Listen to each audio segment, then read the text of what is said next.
আল্লাহ সুবহানাহু ওয়া তাআলা যিনি আজ পবিত্র শাবান মাস 10ই শাবান পবিত্র জুমার দিন আমাদিগকে মহল্লার শত মানুষের মধ্য থেকে পছন্দ করে আল্লাহর ঘরে আসার জন্য স্রষ্টা কবুল করেছেন বলি আলহামদুলিল্লাহ। সম্মানিত সৌদি মণ্ডলী, উপস্থিত আমার ইমানদার দিনদার মুসলমান ভাইরা, বেদার আলেম ভাইরা, পর্দার অন্তরালের মা বোনিরা, আমরা আজকে পবিত্র লাইলাতুল বরাত ও পবিত্র মাহে রমজানটা নিয়ে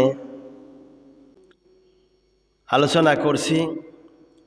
মনোযোগ দিয়ে শ্রবণ করি, কাজে লাগতে পারে।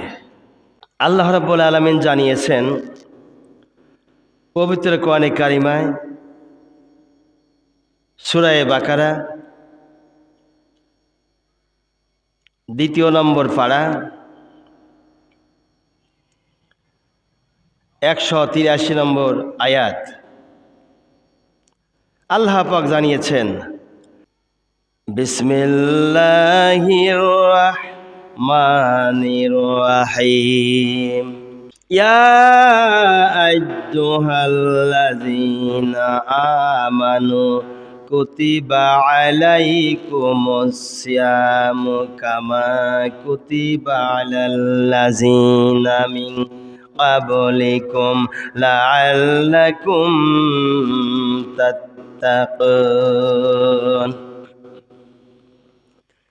আইয়ামাম মা'দুদাত ফামান কানা মিনকুম মারিদান আও আলা সাফারিন ফাইদ্দাতুম মিন আইয়ামিন উখার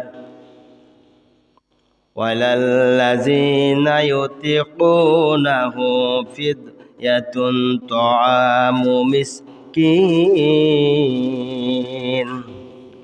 ফামান তাতাওয়া খায়রান ফাহুয়া খায়রুল লাহ ওয়া আন তাসুমু খায়রুল লাকুম ইন কুনতুম তা'লামুন। সাদাকাল্লাহুল আযীম। আল্লাহ রাব্বুল আলামিন এখানে পবিত্র মাহে রমজানুল মুবারক এই বিষয় নিয়ে আলোচনা করেছেন বিস্তারিতভাবে। আমি একটু ইঙ্গিত দিলাম এই কারণে, পবিত্র মাহে রমজানে সামান্য একটি দুইটি আয়াতের ব্যাখ্যা করে শেষ করতে পারা যায় না, যার কারণে 3 জুমা আগেই বর্ণনা করলাম কথাটি। কারণ এই 3 জুমাকে 5 জুমাতেও আমি আয়াতে কারিমার ব্যাখ্যা শেষ করতে পারবো না। এজন্য সরল তরজামা আগে যাই, এরপরে ব্যাখ্যায় যাবে ইনশাআল্লাহ। আল্লাহ পাক জানিয়েছেন, ইয়া আইয়ুহাল্লাযীনা আমানু, হে মুমিনেরা ও হে যারা ঈমানদার, তোমাদের উপরে রমজানের রোজা ফরজ করা হলো। রমজানুল মুবারকের রোজা ফরজ করা হয়েছে। কেমনি ফরজ করা হলো? আল্লাহ রাব্বুল আলামিন জানিয়েছেন, বান্দারে শোনো,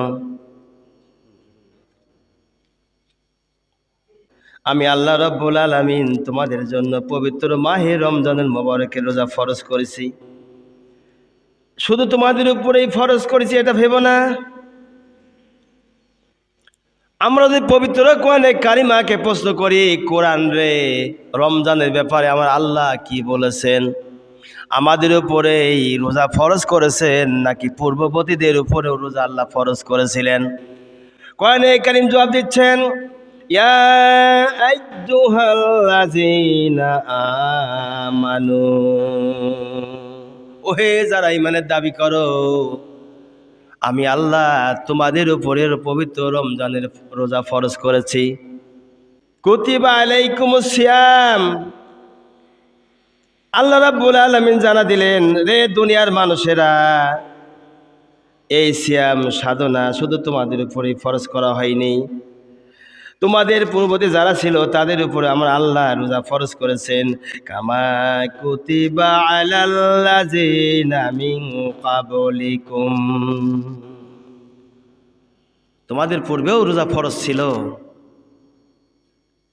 অন্যান্য নবী রাসূল আম্বিয়া আলাইহিস সালাতু ওয়াস সালামের উপরে রমজানের রোজা ফরজ করা হয়েছিল। এখন প্রশ্ন হলো এই, আমরা মুমিন ইয়া আইয়ুহাল্লাযিনা আমানু, আল্লাহ ইমানদারকে ডেকে বলছেন, ওহে যারা ইমানের দাবি করে শোনো, কুতিবা আলাইকুমুস সিয়াম, আমাদের উপরে আল্লাহ রাব্বুল আলামিন রোজা ফরজ করলেন। তাহলে কি পূর্ববর্তীদের উপরে এরকম রোজা ফরজ ছিল নাকি আমাদের উপরে আল্লাহ রোজা ফরজ করেছেন? কোরআনে কারীম জবাব দিচ্ছেন, কামা কুতিবা আলাল্লাযিনা মিন ক্বাবলিকুম, না, তোমাদের উপরে রোজা শুধু ফরজ করা হয়নি, তোমাদের পূর্বে যারা ছিল তাদের উপরে রোজা ফরজ করা হয়েছে। এই রোজা পূর্ববর্তীদের উপরে আর তোমাদের উপরে এই জন্যই রোজা ফরজ করা হয়েছে, তাকে তোমরা জানো কি কারণে রোজা ফরজ করা হলো? আল্লাহ বলেন, হে দুনিয়ার মানুষেরা, তোমাদের উপরে রোজা ফরজ করলাম, পূর্ববর্তীদের উপরে রোজা ফরজ করছি। এই রোজা কেন ফরজ করছি তাকে তোমরা জানো? শোনো, লাআল্লাকুম তাত্তাকুন, লাআল্লাকুম তাত্তাকুন, যেন তোমরা পরহেজগারী হতে পারো, ইমানদার হতে পারো, মুত্তাকি হতে পারো, দিনদারওয়ালা হতে পারো। আর এই রমজানুল মুবারকের রোজা ফরজ করার পরে আল্লাহ পাক জানা দিলেন, আইয়ামাম মাদুদাত, রোজা তো শুধুমাত্র কয়েকটা দিনের জন্য নির্দিষ্ট করা হলো। আল্লাহ বলছেন কয়েকটা দিনের জন্য রোজা ফরজ করা হয়েছে। সে কয়েকটা দিন কেমন দিন হবে? 29টা দিনে মাস অথবা 30 দিনে মাস। এই কয়টা দিন তোমাদের উপরে রমজান রোজা ফরজ করা হয়েছে, এই কয়েকদিন রাখার জন্য। এখন প্রশ্ন হলো এই, রমজানের রোজা আল্লাহ পাক ফরজ করেছেন, যদি কেউ অসুস্থ হয়ে যায়, বেমারে ভুক্ত হয়ে যায়, বাড়িতে অসুস্থতার মধ্যে দিয়ে সময় কাটিয়ে দিচ্ছেন, আল্লাহ পাক তাদের ব্যাপারে কি বলেছেন বলো দেখি শুনি। কোরআনে কারীম জবাব দিচ্ছেন, যে দুনিয়ার মানুষেরা শোনো, ফামান কানা মিনকুম মারিদান আও আলা সফরিন, যদি তোমাদের মধ্যে কেউ পীড়িত অবস্থায় থাকে বা সফরে থাকে, যদি তোমাদের মধ্যে কেউ অসুস্থ হয়, পীড়িত হয় অথবা সফরে থাকে, তাদের ব্যাপারে আমি রব্বুল আলামিন ঘোষণা করলাম, ফাইদ্দাতুম মিন আইয়ামিন উখার, অন্য সময় এই সংখ্যা পূরণ করে নিতে হবে। এই জন্যে আমি আল্লাহ রাব্বুল আলামিন তোমাদের উপরে রোজা ফরজ করেছি। নির্দিষ্ট 29-30 দিন পার হয়ে গেল, পীড়িত অবস্থায় রোগাক্রান্ত হয়েছে, ডাক্তার বলেছে রোজা থাকলে লোকটি মারা যেতে পারে, তাহলে কি করবে? পবিত্র মাহে রমজান মোবারকের রোজা রাখা বন্ধ করে দিবে। বন্ধ করে দেওয়ার পরে যখন দেখবে যে আমি এখন সুস্থ রমজানের পরে, তখন সে রোজা রেখে বাকি রোজা পূরণ করে দিবে। 2টা বা 3টা বা 5টা নষ্ট হয়েছে, এই 5টা বা 3টা 2টা রোজা পালন করতে হবে। এরপরে আল্লাহ রাব্বুল আলামিন জানাই দিলেন, ফাইদ্দাতুম মিন আইয়ামিন উখার, যারা রোজা রাখতে অক্ষম তারা ফিদিয়া হিসাবে খাদ্য দিবে। রোজা রাখতে পারছে না এমন বুড়া মানুষ আছে, সুস্থ সবল জ্ঞান, কিন্তু রোজা রাখলে রোজা ভেঙে ফেলা দেবে, হুঁশ জ্ঞান নেই তেমন একটা। সুস্থ আছে ঠিক, কিন্তু হুঁশ জ্ঞান নাই, রোজা ভাঙবে না রাখবে এরকম কোনো একটা তার মধ্যে মাথায় কাজ করতেছে না। এরকম লোক আছে না? বুড়া হয়ে গেছে, একেবারে বুড়া হয়ে গেছে। তো বুড়া হয়ে গিয়েছে, রোজা রাখা সম্ভব হচ্ছে না, আল্লাহ পাক জানা দিলেন তার জন্য ফিদিয়া দান করতে হবে। সেটা হলো মিসকিন, গরিব, এতিমকে সহযোগিতা করতে হবে। নিজে রোজা না রাখতে পারলে অন্যকে তৃপ্তি সহকারে সেহরি খাওয়াবে, ইফতারি করাবে, তারাবির পরে তাকে খাদ্যখানা দিবে, দিয়ে এরপরে সেই ফিদিয়ার হক আদায় করতে সে পারবে। এতিম মিসকিনদেরকে দিয়ে। এখন আল্লাহ পাক তারপর জানা দিলেন, ফামান তাতাওয়া খায়রান ফাহুয়া খায়রুল্লাহ। আল্লাহ জানান, যদি কেউ স্বেচ্ছায় সৎ কাজ করে এটা তার জন্য উত্তম। আমি আল্লাহ তো বিধান, এই ছেলে ওরে বাড়িকে দেন তো ওখান থেকে, প্যাট প্যাট করে খালি ওখানে। আল্লাহ রাব্বুল আলামিন ফিদিয়া দেওয়ার পরেও বলছেন, যদি ফিদিয়া দিল অর্থাৎ অর্থ দান করলো, কড়ি দান করলো, এরপরে যদি ইচ্ছা করে মনে করে আমি আরো কিছু দান করব, সেটা সৎ কাজ, সৎকর্ম, এটা ভালো কাজ করো তোমরা। সুবহানাল্লাহ বিহামদি। আমার ভাইরা, এখন প্রশ্ন হলো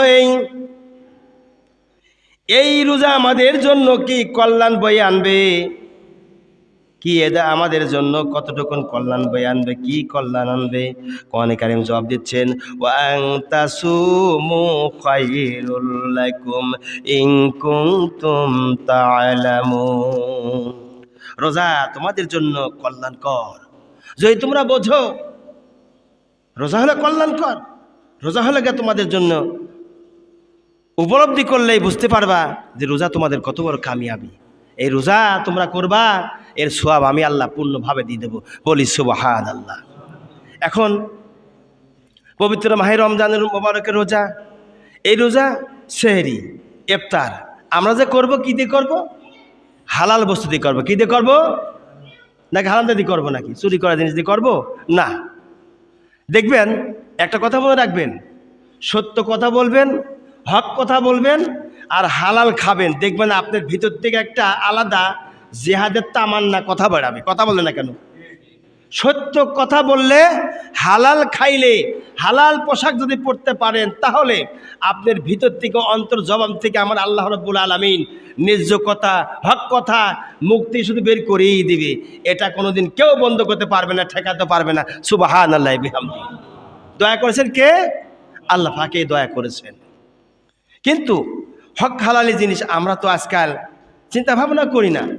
কোনো বাড়ির যদি দেখা যায় বাড়িতে আমার মুরগির গোস্ত রান্না করেছে, গোস্ত তো আমি কিনি নাই, তাহকিক করতে হবে, জিজ্ঞাসা করতে হবে। বিবি তুমি, বিবি যদি থাকে বিবিকে জিজ্ঞাসা করতে হবে। আলহামদুলিল্লাহ। তো বিবি যদি থাকতে বিবিকে জিজ্ঞাসা করতে হবে। বাড়িতে মহিলা গার্জিয়ান যেই থাকুক না কেন, মা বোনদের মধ্যে তাদেরকে জিজ্ঞাসা করতে হবে যে এইটা কোথায় পেয়েছো? গরুর গোস্ত রান্না করলে কি মুরগির গোস্ত রান্না করেছো? অথবা তুমি এই যে ভুনা খিচুড়ি করলা, এই গোস্ত দিয়ে ভুনা খিচুড়ি করছে, এটা কোথায় পেয়েছো? এ তাহকিক করা হলো ফরজ। তাহকিক করা কি? জোরে বলি সবাই, ফরজ। তাহকিক করা ফরজ। আল্লাহ রাব্বুল আলামিন সেই জন্য তাহকিক করার জন্য বান্দাকে বারবার সতর্ক করেছেন, সাবধান করেছেন, বান্দা রোজা রাখবা, নামাজ পড়বা, খাদ্য খানা খাবা, হালাল খাবার, হারাম খেও না। হালাল রিজিক দ্বারা তুমি ইফতার করবা, হালাল খাদ্য দ্বারা তুমি সেহরি খাবা। এই হালাল জিনিস বস্তু আল্লাহ রাব্বুল আলামিন আমাদের ব্যবহার করার জন্য তাগিদ দিয়েছেন, নির্দেশ দিয়েছেন। আল্লাহ নবী বলেন, এই দুনিয়াতে আমরা যখন এসেছি, দুনিয়া ছেড়ে একদিন চলে যাব। দুনিয়ায় কোনোদিন কেউ থাকতে আসি নাই। অতএব এই দুনিয়াতে যত নবী আসছে, তাদের মধ্যে আমি আল্লাহর পয়গম্বর, আমার কাছে আল্লাহ পাক বিশেষ বিশেষ কয়েকটা রাত দিয়েছেন, দিন দিয়েছেন, যার মধ্যে বিশেষ বিশেষ রাতের মধ্যে, দিনের মধ্যে সবে বরাত, সবে কদর, 2 দিন রাত আমার আল্লাহ আমার নবীকে আল্লাহ পাক নিজে ডেকে ডেকে উপহার দিয়ে দিয়েছে। তার মধ্যে এই যে আগামী সবে বরাত, আগামী মঙ্গলবার দিনগত রাত, লাইলাতুল বরাতের রাত। এই রাত্রে আসার আগেই আমরা প্রস্তুতি নিব। শবে বরাত রাত্রে আমরা কোন পোশাক পরে নামাজ পড়ব, কোন টুপি মাথায় পরব, পুরুষেরা কোন জামা গায়ে দিব, মা বোনরা কোন শাড়ি পরব, কোন ব্লাউজ পেটিকোট পরব, কোন যায় নামাজে দাঁড়িয়ে আপনি নামাজ পড়বেন, ওগুলি আগেই পরিষ্কার পরিচ্ছন্ন করে রেডি করতে হবে। কেননা বিশেষ বিশেষ রাতের যেমন ফজিলত, তেমন বিশেষ বিশেষ রাত আপনাকে ইবাদত বন্দি করে নৈকট্য লাভ করতে গেলে পরে পুত ও পবিত্র হতে হবে। কথা কন না কে? পুত ও পবিত্র হতে হবে। কারণ পোশাক পাক করা কি ফরজ। শরীরও ফরজ, পোশাক পাক করা ফরজ, অত শরীর পাক, পোশাক পাক, নামাজের জায়গা পাক, সতর ঢাকা, কেবলামুখী হওয়া, ওয়াক্ত মতো নামাজ পড়া, নামাজের নিয়ত করা, নামাজের বাইরে 7 ফরজ, এই 7টা ফরজ আদায় করতে হবে। তা না হলে এর মধ্যে একটা ফরজ যদি বাদ পড়ে যায় আপনার নামাজ হবে না। এটা আপনার মুখস্থ রাখতে হবে না, ঠোঁটস্থ রাখতে হবে। মুখস্থ না, ঠোঁটস্থ রাখ, ঠোঁট দিয়ে কথা বললেই বেরিয়ে আসবে শরীর পাক, কাপড় পাক, নামাজের জায়গা পাক, সতর ঢাকা, কেবলামুখী হওয়া, ওয়াক্ত মতো নামাজ পড়া, নামাজের নিয়ত করে, এই 6টা, এই 7টি ফরজ নামাজের বাইরে যে এটা আপনাকে আদায় করতে হবে।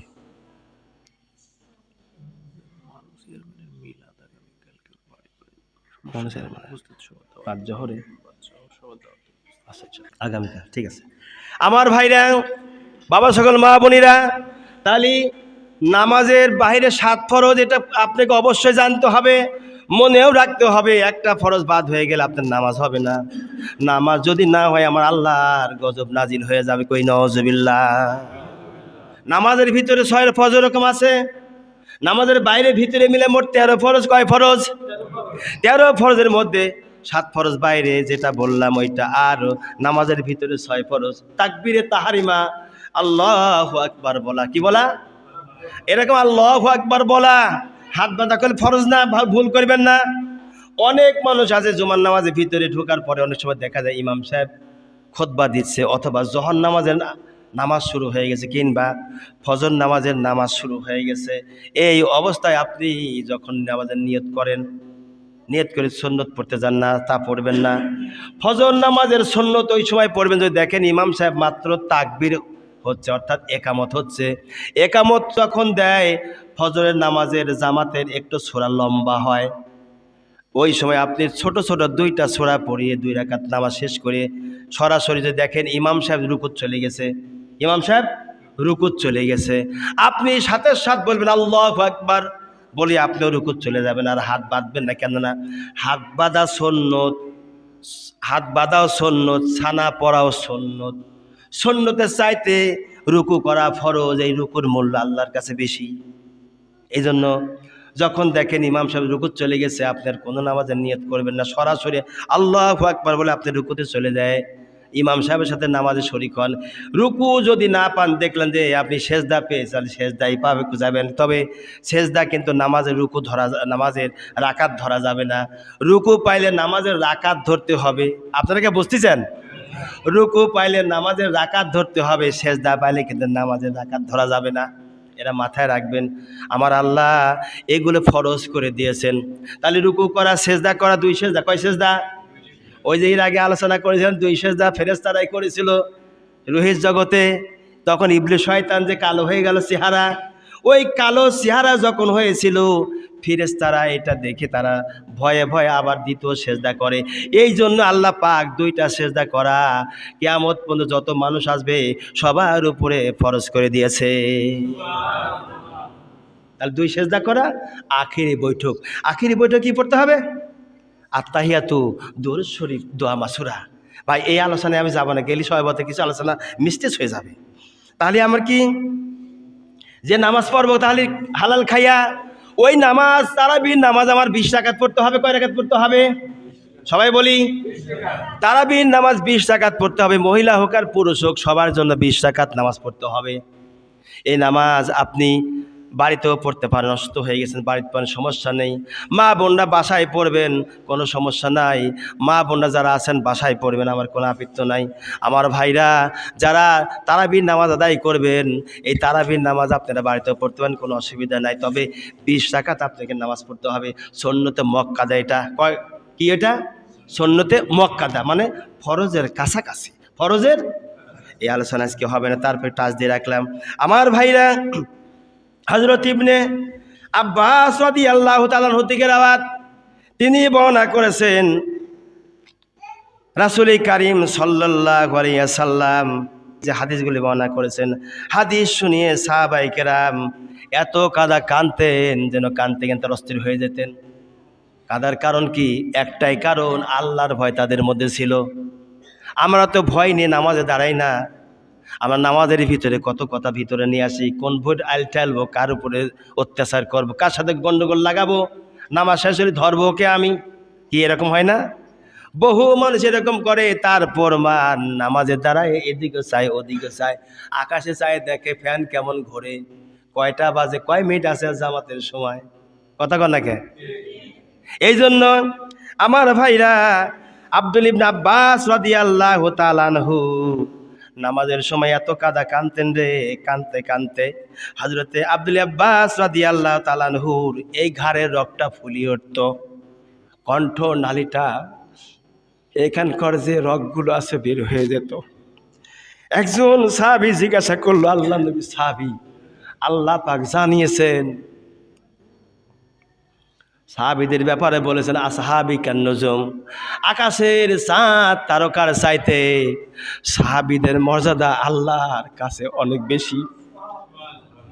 ও সাহাবী, তারপরও কেন এত কান্দেন?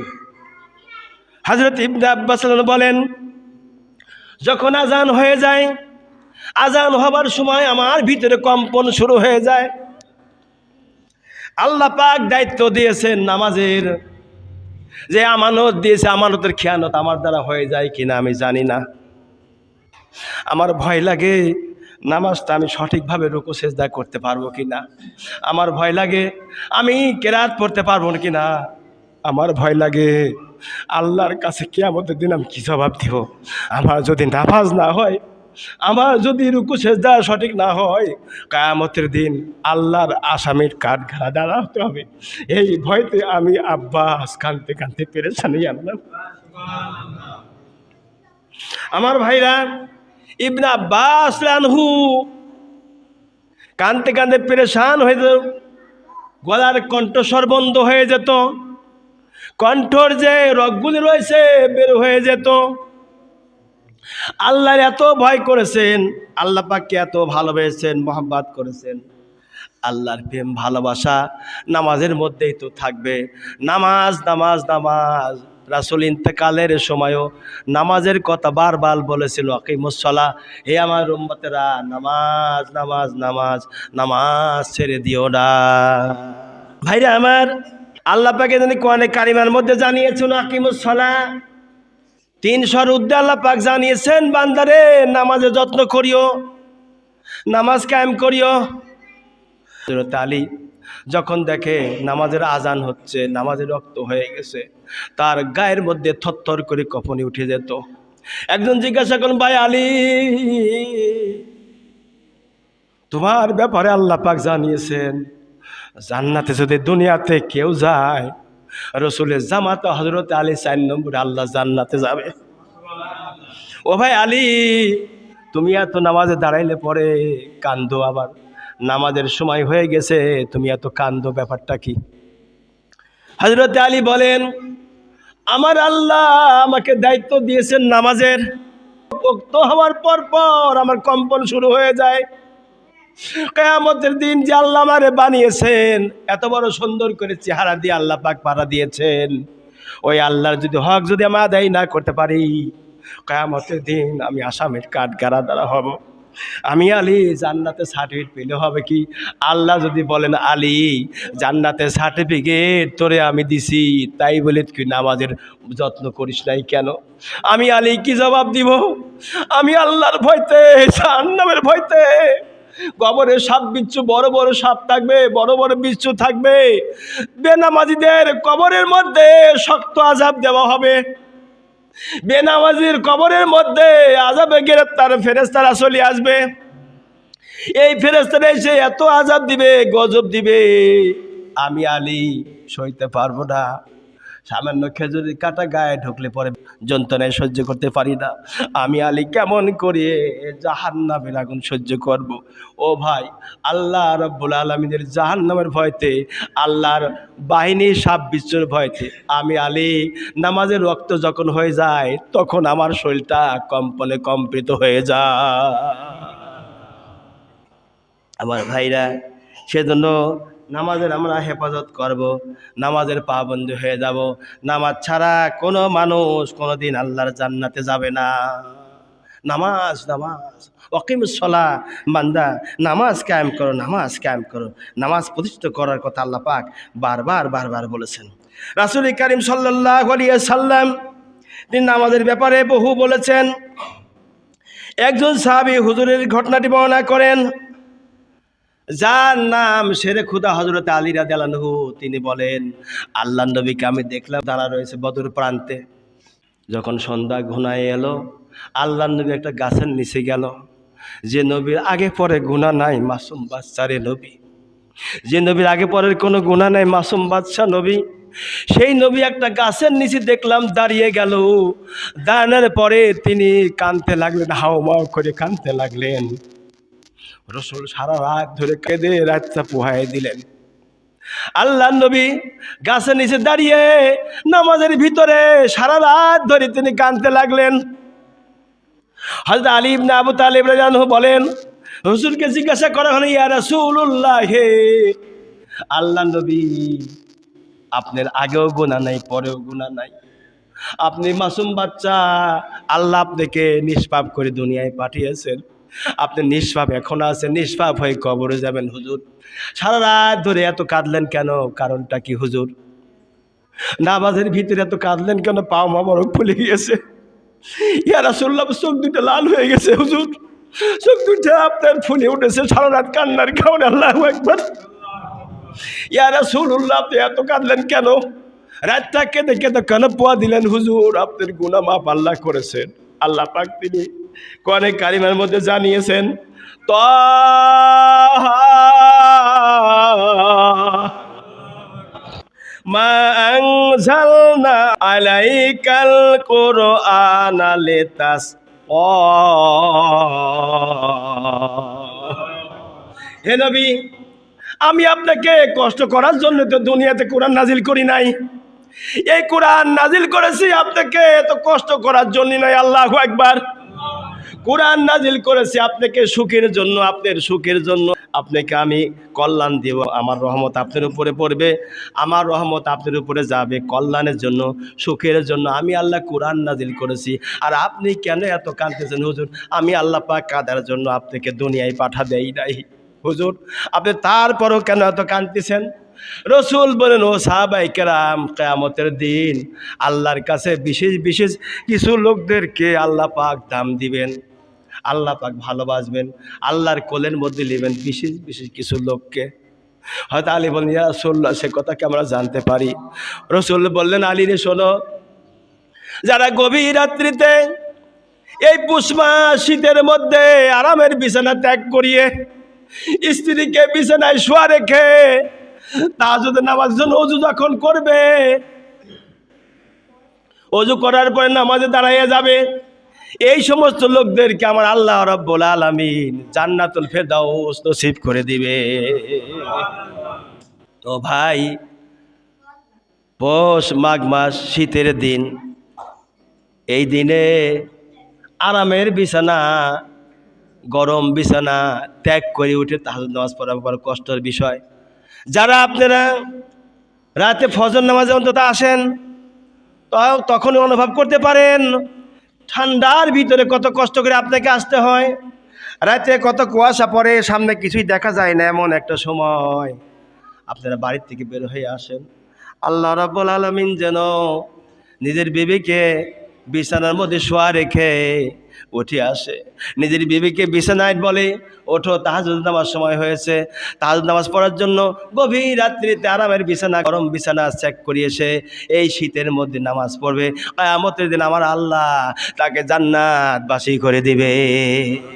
ওয়ালি বিশেষ বিশেষ লোককে আল্লাহ পাক জান্নাত দিবেন। তাহলে এখন আপনি মনে করুন, বিশেষ বিশেষ কিছু লোকদেরকে আল্লাহ পছন্দ করে ভালোবেসে জান্নাত দেয়, আমার আপনার বেলায় কি অবস্থা হবে, কি দশা দাঁড়াবে? ও ভাই, সেই জন্য আমরা আমার আল্লাহ রাব্বুল আলামিনের দয়া থেকে, রহমত থেকে বঞ্চিত না হই।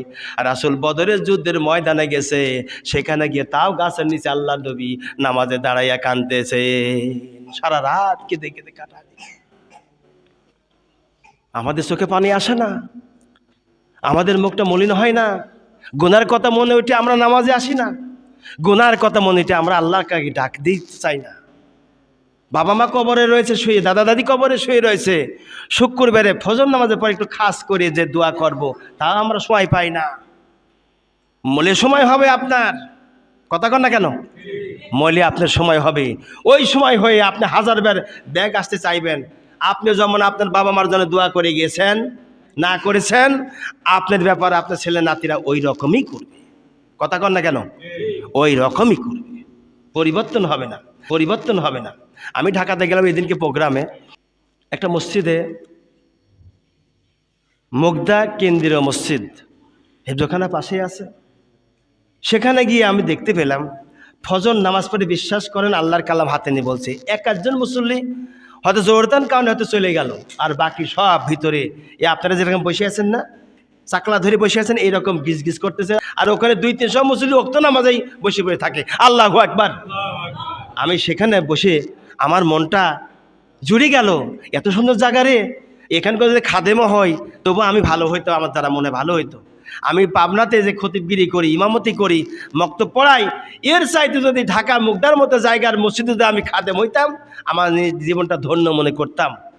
কোরআন তেলাওয়াত শুরু হয়ে গেল সকালবেলা। ইমাম সাহেব হাসর পড়ে দোয়া করলেন, ইমাম সাহেব হাসর পড়লেন, মুসল্লিরা তার সঙ্গে হাসর পড়লেন। এরপরে উনি কী করলেন? দোয়া করলেন। দোয়ার পরে মুসল্লিগণ কিছু বেড়ে গেল, আর বেশিরভাগ মুসল্লি বারান্দায় এক গ্রুপ, এরকম মসজিদ 3 এত বড়, কিছু বারান্দায় কিছু ভিতরে বসে কোরআন তেলাওয়াত, তাবলিকের নেশাব 10, তাবলিকের কেতাব সেখানে পড়া চলতেছে, কত সুন্দর। আর ইমাম সাহেব যখন সালাম বললেন, আসসালামু আলাইকুম রহমতুল্লাহ, আসসালামু আলাইকুম রহমতুল্লাহ বলি সালাম ফেললেন নামাজে। সালাম ফেলার পর পর শব্দ করলেন আল্লাহু আকবার। সবাই বলি আল্লাহু আকবার। এই আওয়াজ ইমাম সাহেব দিলেন, সমস্ত মুসল্লিরা আওয়াজ দিলেন। ইমাম সাহেব বললেন আস্তাগফিরুল্লাহ, আস্তাগফিরুল্লাহ। পারেন এটা? পড়েন আস্তাগফিরুল্লাহ, আস্তাগফিরুল্লাহ, আস্তাগফিরুল্লাহ 3 বার পড়লেন। তার মানে রাসূলের সুন্নাত তরিকা। এই কথা আমি আলোচনা বিগত দিনে করেছি, আজকে কথায় এসে গেল তাই বললাম। আমি ফরজ নামাজে সালাম ফিরেই বলতে হবে আল্লাহু আকবার শব্দ করি, তারপরে আল্লাহু আকবার বলার পরে আস্তাগফিরুল্লাহ, আস্তাগফিরুল্লাহ, আস্তাগফিরুল্লাহ। কয়বার? মনে থাকবে তো মুসলমান আমার ভাইরা?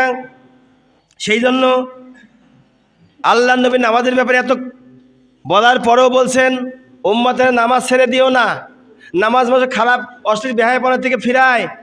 আগামী মঙ্গলবার দিনগত রাত লাইলাতুল বরাতের রাত, এই রাত্রিতে লাইলাতুল বরাতের কথা আলোচনা হবে ইনশাল্লাহ। মসজিদের কমিটির পক্ষ থেকে আমাকে নির্দেশ দেওয়া হয়েছে, হুজুর আগামী মঙ্গলবার মাগরিবের পর থেকে নিয়ে এশা পর্যন্ত দিনের কথা আলোচনা হবে। এই কয়দিন আপনারা বাড়ি বাড়ি মিলাদ দিলে কোনো সমস্যা, মিলাদ বাড়িতেও দিতে পারেন, ফজর থেকে এশা পর্যন্ত মিলাদ যে কোনো ওয়াক্তে এখানেও দিতে পারেন, কোনো সমস্যা নাই। মসজিদেও মিলাদ দিতে পারেন, বাড়িতেও মিলাদ দিতে পারবেন, কোনো অসুবিধা নাই। আবার আগামী মঙ্গলবারের সন্ধ্যার পর থেকে নিয়ে মসজিদে আলোচনা হবে এশা পর্যন্ত।